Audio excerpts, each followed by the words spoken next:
শেষ মুহূর্তে রাজধানীর মার্কেটগুলোতেও বেড়েছে বেচাকেনা। সকাল থেকে মধ্যরাত পর্যন্ত ব্যস্ত সময় পার করছেন বিক্রেতারা।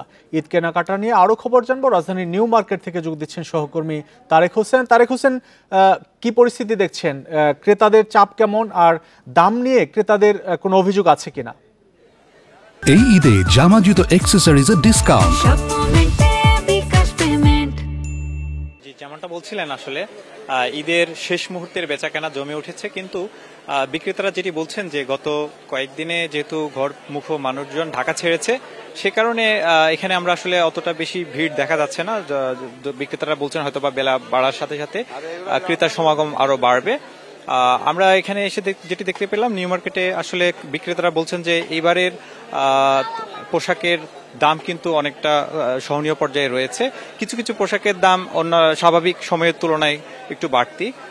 বিশেষ করে নতুন ফ্যাশনের যে আইটেমগুলো রয়েছে সেগুলোর দাম বিক্রেতারা বলছেন একটু বেশি দামে বিক্রি হচ্ছে, এবং ক্রেতাদেরও মোটামুটি সন্তুষ্টি দেখা গেছে। ক্রেতারা বলছেন যে তারা শেষ মুহূর্তে নিউ মার্কেটে এসেছেন, কেননা তাদের অনেকগুলো আইটেম এখনো কেনার বাকি রয়ে গেছে। যেহেতু ঈদের বাকি আর 2-1 দিন, শেষ মুহূর্তে সবারই যে পছন্দের পোশাক কিংবা অন্যান্য উপকরণ সেগুলো আসলে একটু দেখে শুনে কেনার জন্যই সবাই চলে এসেছেন।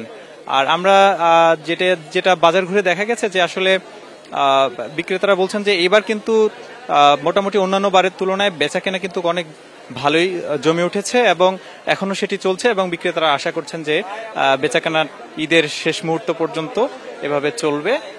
আমরা আরেকটি যেটি আপনাকে জানিয়ে রাখতে চাই যে আসলে ঈদকে সামনে রেখে অন্যান্য বছরের মতো এবছরের কিন্তু মানুষের মধ্যে অনেক বেশি স্বস্তি বিরাজ করছে, সহনীয় পর্যায়ে রয়েছে।